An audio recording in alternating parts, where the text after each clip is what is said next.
हकीकत यह है कि कंगना रनावत का मानसिक संतुलन पूरी तरह से बिगड़ चुका है।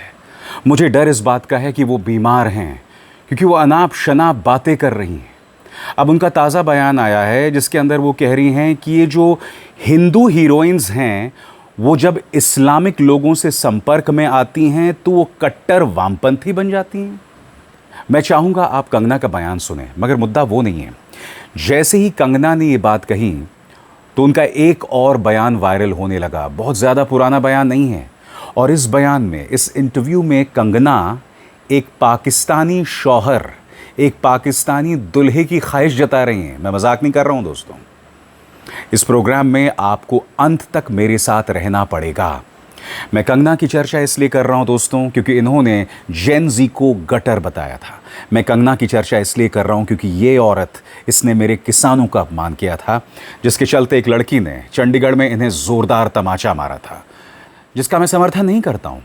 मगर ये महिला लगातार हमारे किसानों, हमारे जेन ज़ी, तमाम वो लोग जो इस सरकार से सवाल करते हैं, उनके बारे में अनर्गल बातें कहती रहती हैं।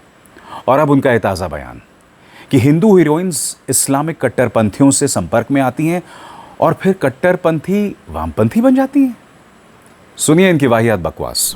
जबकि मैं पार्लियामेंट के लिए लेट हो रही हूँ, लेकिन फिर भी मैंने सोचा मैं आपके साथ अपना एक कुछ विचार नहीं, एक फीलिंग जो है वो शेयर करूँ। क्योंकि आज मैं सुबह एक पोस्ट कर रही थी, एक हमारी फिल्म इंडस्ट्री की बहन है, बहुत ऐसी हमने फिल्म इंडस्ट्री में हिंदू बेटियाँ बहनें जिनके संपर्क में हम रहे हैं, उनको बहुत क्लोजली देखा भी है, जाना भी है। और हम देखते हैं कि है वो हिंदू, लेकिन चाहे पॉलिटिक्स हो, चाहे रिलीजन हो, उसको लेकर उनकी कोई विचारधारा नहीं है। यूथ में यूजुअली ऐसा होता है, वो बहुत ही न्यूट्रल है। लेकिन जैसे ही वो, चाहे आप संबंध कह लीजिए, शादी कह लीजिए, दोस्ती कह लीजिए, इस्लामिस्ट के संपर्क में आते हैं, वैसे ही उनकी सोच इतनी डिफाइंड हो जाती है, इतने कट्टरपंथी लेफ्टिस्ट वो बन जाते हैं, which I think there is no harm in that. क्योंकि आपको संविधान ये आज़ादी देता है, आप जो चाहे उस तरह का रिलीजन, आइडियोलॉजी अडेप्ट कर सकते हैं। लेकिन जो प्रॉब्लम की बात है, लेकिन जब हिंदू बेटियों की बात आती है, क्योंकि आज मैं अपने आप को डिफेंड नहीं करूंगी, मैं नहीं कहूंगी कि जी मैंने आइटम नंबर्स के खिलाफ या पे पैरिटी के खिलाफ या कभी बड़ी बड़ी फिल्मों में काम नहीं किया, हीरोज़ के खिलाफ मैंने जो है वो बहिष्कार किया, मैंने नेपोटिज्म के खिलाफ लड़ाई लिया, आप मुझे ऐसा कैसे कह सकते हैं। हाँ, मैं एक मॉडरेट हिंदू थी। आज अगर मैंने खुद को डिफेंड कर लिया तो इतनी न जाने कितनी बेटियां जो ये जिसे कहते हैं कि लीप नहीं ले पाएंगी। हाँ, मैं मॉडरेट हिंदू थी। आज इसी वक्त मुझे जो है जो मुझे तंज किया जाता है, तुम कब से संघी बन गई, मुझे संघी बनना है। मुझे जो है बीजेपी आरएसएस की आइडियोलॉजी, जिसे एक अवेकन्ड हिंदू, मुझे बनना है, मुझे कन्वर्ट होना है। मैं क्यों नहीं कन्वर्ट हो सकती? तो ये जो दोगलापन है समाज का, जब हिंदू बेटियों की बात आती है तो जो समाज के ठेकेदार हैं वो एक अग्नि परीक्षा के लिए हमारे 10 साल पुराने, तुम तो पार्टी करती थी, तुम तो ये करती थी, ठीक है मैं सब कुछ करती थी, लेकिन आज मुझे भी कन्वर्ट होना है और मुझे जो है एक डिफाइंड और एक अवेकन्ड हिंदू बनना है। तो मेरे लिए वो रास्ता क्यों बंद है? तो ये जो है ये एक दोगली सोच और दोगले विचार नहीं चलेंगे। और बाकी आप लोग मुझे बताइएगा मेरी और कैसे विचार फाइन हो सकते हैं। और आई जस्ट फील दैट हमारी बेटियों को भी वो आज़ादी होनी चाहिए। अगर उनको कन्वर्ट होना है डिफाइंड और डिसिप्लिन्ड हिंदू में, व्हाई नॉट। अब जैसे इन्होंने बयान दिया दोस्तों, तो इनका एक पुराना बयान इनके आलोचक वायरल करने लगे। यहाँ पर ये बात कर रही हैं इस्लामिक कट्टरपंथी की। और जब से भारतीय जनता पार्टी के संपर्क में आई हैं, इनफैक्ट उससे बहुत पहले से, जब से वो सांसद नहीं बनी, याद कीजिएगा किसान आंदोलन के दौरान भी, कोरोना के दौरान, तब से ये महिला लगातार जहर उगल रही है, सांप्रदायिक तौर पर भड़काऊ बातें कर रही है। याद कीजिएगा जिस वजह से इनका ट्विटर हैंडल उड़ गया था, तब इन्होंने कहा था कि प्रधानमंत्री नरेंद्र मोदी को अपना 2002 गुजरात दंगों वाला रौद्र रूप दिखाना चाहिए। ऑपरेशन ब्लू स्टार की याद दिलाई, जो किसान वहां पर आंदोलन कर रहे थे, जहां पहले ही 700 मौतें हो चुकी थीं, वहां पर इस तरह की बातें ये औरत कर रही थी। और अब इनका एक पुराना बयान वायरल हो रहा है जिसके अंदर ये ख्वाहिश जता रही हैं कि मुझे पाकिस्तानी दुल्हा चाहिए, मैं उसके लिए चिकन कोरमा बनाऊंगी, उसकी उम्र जो है वो 30 साल से ज़्यादा ना हो। आई मीन से कुछ भी बकवास। अभी अभी आपने सुना क्या बकवास कर रही थी, करीब 2-2.5 मिनट की बकवास थी। She is not making any sense at all, यानी कुछ भी कहते रहना जिसके कोई मायने नहीं है। और अब उनका ये पुराना बयान वायरल किया जा रहा है। कंगना ने जब ये बयान दिया तो कई लोग उन्हें इस बयान की याद दिला रहे हैं। सुनिए उनका ये पुराना इंटरव्यू जो शायद उन्होंने किसी पाकिस्तानी चैनल को दिया था। यहाँ पर इन्होंने एक पाकिस्तानी दुल्हे की ख्वाहिश जाहिर की थी। है ना, तो वी एग्रीड ऑन दैट कि लड़का मैं ढूंढ रही हूँ। प्लीज ढूंढ दीजिए मुझे अच्छा, पाकिस्तान लड़का। से कैसा लड़का ढूंढूं, कुछ डिस्क्रिप्शन बताओ। टॉम मैंने बता दिया आपको अर्ली 30s ठीक एंड और अगर मेरे बारे में जानता भी नहीं हो I am fine with that because I want to have a very normal life with my guy and I make nice chicken, different curries like chicken korma and chicken makhni and whole Indian food and Mughlai food and idli dosa type चीजें तो नहीं ना, complicated? नहीं, I am from north, तो ये तो काफी ज्यादा हमारे कल्चर में है भी नहीं और हम लोगों ने कभी किसी को बनाते देखा भी नहीं।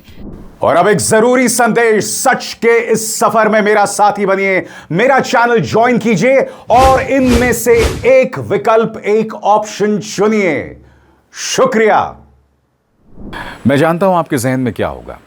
आप ये कह सकते हैं कि भाई ये इनका पुराना बयान है, इंसान बदलता है। मुझे एक बात बताइए, इंसान कैसे बदल जाता है कि एक तरफ आप ये कहें कि मुझे पाकिस्तानी से शादी करनी है और फिर आप अचानक ये कहने लगे कि हमारी हिंदू हीरोइंस जो हैं वो इस्लामिक कट्टरपंथियों से संपर्क में आती हैं और फिर कट्टर वामपंथी बन जाती हैं। कहीं ऐसा तो नहीं है कि आप पहले कट्टर वामपंथी थीं? कहीं ऐसा तो नहीं कि आप कुछ कट्टरपंथी तबकों से संपर्क में थीं? क्या आप अपनी दास्तान तो नहीं बता रही थीं? वैसे तो ये थ्योरी ही पूरी तरह से बकवास है। क्या आप ताना मार रही थीं करीना कपूर पर, जिनकी शादी सैफ अली खान से हुई है? क्या आप ताना मार रही थी उन एक्ट्रेसेस पर जिनकी शादी मुसलमानों से हुई है, या उन हिंदू एक्टर्स पर जिनकी शादी मुसलमान लड़कियों से हुई है? यानी कि कुछ भी कहते रहना। सबसे बड़ी बात दोस्तों, इससे पहले जब उन्होंने किसानों का अपमान किया था और ये तक कहा था कि हमें दोबारा 3 कृषि कानून वापस लाने चाहिए, जिस आंदोलन में 750 किसानों ने अपनी जान गंवा दी थी, उस वक्त भारतीय जनता पार्टी ने इनसे कहा था चुप रहो, बकवास करना बंद करो। मगर इस बार जो इन्होंने जेन जी को गटर जनरेशन बताया, ये तक कहा कि लड़कियां जो हैं वो शराब पीती हैं, ड्रग्स पीती हैं, इस तरह की बातें की, महिलाओं को गाली दी। और फैक्ट ये है, मैं आपको बार बार दिखाता रहा हूं और फिर दिखाऊंगा, ये वो महिला है जिसने खुद कबूल किया था अब से कुछ ही दिनों पहले कि मैंने ड्रग्स लिया था। सुना जाए। जैसे ही मैं घर से भागी, 1.5-2 साल में मैं एक फिल्म स्टार थी, एक ड्रग एडिक्ट थी। मेरी ज़िंदगी में इतने सारे कांड चल रहे थे कि मैं ऐसे लोगों के हाथों में लग चुकी थी कि जहाँ से मुझे शायद मौत ही निकाल सकती थी। ये सब, इतना सब डेंजर हो चुका था मेरी लाइफ में जब मैं टीनेजर ही थी अभी। सोच लो मैं कितनी खतरनाक हूँ।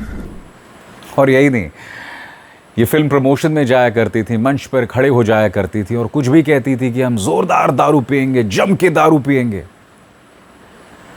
यानी कि जब ये देश एक स्वस्थ लोकतंत्र था, जब आप मजाक में बहुत कुछ कह सकते थे, तब आपने उसका खूब फायदा उठाया। और आज लोकतंत्र को तार-तार किया जा रहा है। जब लोग अभिव्यक्ति की आज़ादी करते हैं, तब बेवजह एक मुद्दे को उठाकर उन्हें टारगेट करना। और शराब के बारे में इन मोहतरमा ने क्या कहा था, खुद सुनिए। इंशाल्लाह हम लोग ऐसा दिन आए कि हम लोग सब मनाली में जाएं और बर्फ में एंजॉय किए करें, दारू पे। प्रॉब्लम सिर्फ कंगना का नहीं है दोस्तों, प्रॉब्लम भारतीय जनता पार्टी के सभी नेताओं का है। अब ये रमेश बिधूड़ी, क्योंकि जैसे ही उस 15 साल की लड़की का जिक्र हुआ जिसने प्रधानमंत्री को गाली दी थी, तो सब ये कहने लगे कि भाई आपके पार्टी में तो रमेश बिधूड़ी हैं, जिन्होंने संसद में खड़े होकर कटवा, मुल्ला, आतंकवादी और भ शब्द का इस्तेमाल किया था। अब भ से क्या है आप जानते हैं, मैं तो दोहरा भी नहीं सकता हूँ। ये पार्टी जिसमें प्रेम शुक्ला ने तवाइफ की औलाद कहा था, ये पार्टी जिसमें टी राजा सिंह माँ बहन की गाली बकता है मंच पर आकर। अब आप मुझे बताइए दोस्तों, क्या इनको कोई नैतिक अधिकार है गाली गलौज पर बात करने का? और सुनिए रमेश बिधूड़ी का ताज़ा बयान कि वहाँ जो लोग पहुँचे थे जंतर मंतर पर, वो लोग सब पंचर साधने वाले थे, पंचर लगाने वाले थे। यानी कि एक बार हिंदू मुस्लिम फिर कर रहे हैं। क्योंकि देखिए, भारतीय जनता पार्टी इनके अंधभक्त जब मुसलमानों पर टारगेट करते हैं, निशाना साधते हैं, तो उन्हें कहते हैं कि भाई ये लोग पंक्चर लगाते हैं। अरे भाई, अगर कोई पंक्चर लगाता भी है तो अपनी मेहनत से लगा रहा है ना। तुम्हारी तरह नहीं कि पहले जहर उगलो, गाली गलौज करो, उसके बाद भाजपा तुम्हें टिकट दे दे, फिर तुम चुनाव जीत जाओ। कुछ भी बकवास करते रहना, कुछ भी वाहियात बकवास। और ये कहीं ना कहीं इस पार्टी का चाल चरित्र चेहरा बन गया है, कुछ भी कहते रहना। क्यों आए हम लोग? ये मोदी जी के लिए आए हैं। तो ये जानकारी इन सब बच्चों को है, लेकिन देश की आबादी इतनी है कि बरगलाकर बहकाकर वहां पर 20-50 हजार बच्चों को, वो जो बेरोजगार पंचर लगाने वाले वहां पर ज्यादा थे, ताला बनाने वाले वहां पर ज्यादा थे, पंचर लगाने वाले मालूम ही है आपको, वो लोग वहां पर ज्यादा थे और छात्र लोग वहां पर कम थे। ये भी मैं आपको जानकारी देना चाहता हूं। और क्या भारत की बेटी या भारत का बेटा मोदी जी के बारे में, उनके परिवार के बारे में इस प्रकार की बातें कर सकते हैं क्या? वो पंचर लगाने वालों की ही औलादें होंगी, पंचर लगाने वालों के ही खानदान होंगे। अब इन सज्जन पर देखिए, पहले ये कांग्रेसी हुआ करते थे, अब ये भाजपा के परम चाटुकार बन गए। नाम है आचार्य प्रमोद कृष्णन।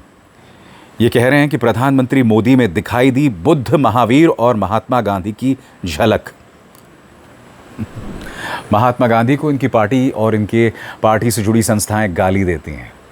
महावीर और बुद्ध के मायनों को समझते हैं आप? शर्म नहीं आती इन चाटुकारों को, इन वाहियात चाटुकारों पे कुछ भी कहना। बहरहाल दोस्तों, कंगना रनावत के बयान पर कांग्रेस ने उग्र तेवर अपनाए हैं और पार्टी की नेता सुप्रिया सुनेत ने कंगना रनावत को पनौती बताया है। सुनिए सुप्रिया ने किस तरह से हमला बोला। कंगना जी मॉडरेट हिंदू से संघी हिंदू में कन्वर्ट होना चाहती हैं, पर ऐसा कैसे होगा बहना? क्योंकि आरएसएस में तो महिलाओं के घुसने की आजादी ही नहीं है, तो ये हो नहीं पाएगा। आप नफरत से भरी हुई, मौका परस्त, देश के युवाओं को गटर बुलाने वाली और बीजेपी की पनौती जरूर है और वही बनी रही है। हिंदू धर्म को बख्श दीजिए। खैर, पनौती हैं या नहीं वो एक अलग मुद्दा है, मगर हकीकत ये है दोस्तों कि भारतीय जनता पार्टी नेता, उसके पार्टी से जुड़े लोग, इनका मीडिया कुछ भी बकवास करते रहता है। अब आज ही जब यूपी विधानसभा में बहस चल रही थी, राम मंदिर चंदा चोरी को लेकर समाजवादी पार्टी ये मुद्दा उठा रही थी, तो जो स्पीकर हैं, स्पीकर ये नहीं कि पार्टी के नेता या योगी आदित्यनाथ या ब्रजेश पाठक, स्पीकर जिन्हें निष्पक्ष होना चाहिए, वो कहने लगे रसीद लेकर आ जाओ। वो ये तक कहने लगे कि मुझे बहुत खुशी है कि कुछ मुसलमान विधायक जो हैं अब वो राम मंदिर की बात कर रहे हैं। यानी कि तुम चंदा चोरी करते रहो और सामने वाला सवाल भी ना उठाए। इसीलिए मैं कह रहा हूं, यह है भारतीय जनता पार्टी की वाहियात सोच। सुनिए क्या कह रहे थे स्पीकर महोदय। कितना मुझे अच्छा लग रहा है, मुझे कितना संतोष हो रहा है। शुहैब अंसारी साहब राम मंदिर की बात कर रहे, ये अच्छा लग रहा है कि उमर अली भाई भी राम मंदिर की बात कर रहे। मुझे और अच्छा लग रहा है कि शाहिद मंजूर साहब भी राम मंदिर की बात कर रहे हैं। इन्होंने शुरुआत से लेकर आखिर तक सिर्फ राम मंदिर का विरोध किया। अब में से किसी ने चंदा दिया तो रसीद लेकर आ जाए भाई यहाँ पे बीच में। आप लोगों में से किसी ने कोई चंदा दिया तो रसीद लेकर आ जाओ भाई, यहाँ जरा देखे तो सही आपका कौन सा पैसा चोरी हुआ, जरा रसीद लेकर आ जाओ जितने खड़े हो यहाँ पे। वैसे विधानसभा के स्पीकर सतीश महाना साहब कंपटीशन दे रहे हैं ओम बिरला को, क्योंकि ओम बिरला कितने निष्पक्ष हैं हम सब जानते हैं। वो प्रतिस्पर्धा यानी कंपटीशन दे रहे हैं राज्यसभा के हरवंश बाबू को, उपसभापति को। आप देख रहे हैं दोस्तों, हर तरफ इन्होंने संस्थाओं को तार तार कर दिया है। कहीं पर कोई निष्पक्षता नहीं है। क्या ये विधानसभा अध्यक्ष की भाषा होनी चाहिए? मगर कह दिया गया। और ये सब चल रहा है राम राज्य के नाम पर, ये सब चल रहा है संगोल युग के नाम पर। वाकई इनको शर्म तक नहीं आती। मगर इस मंच पर हम सवाल करते हैं, बेबाकी से सवाल करते हैं और आगे भी करते रहेंगे। अभिसार शर्मा को दीजिए इजाजत। नमस्कार।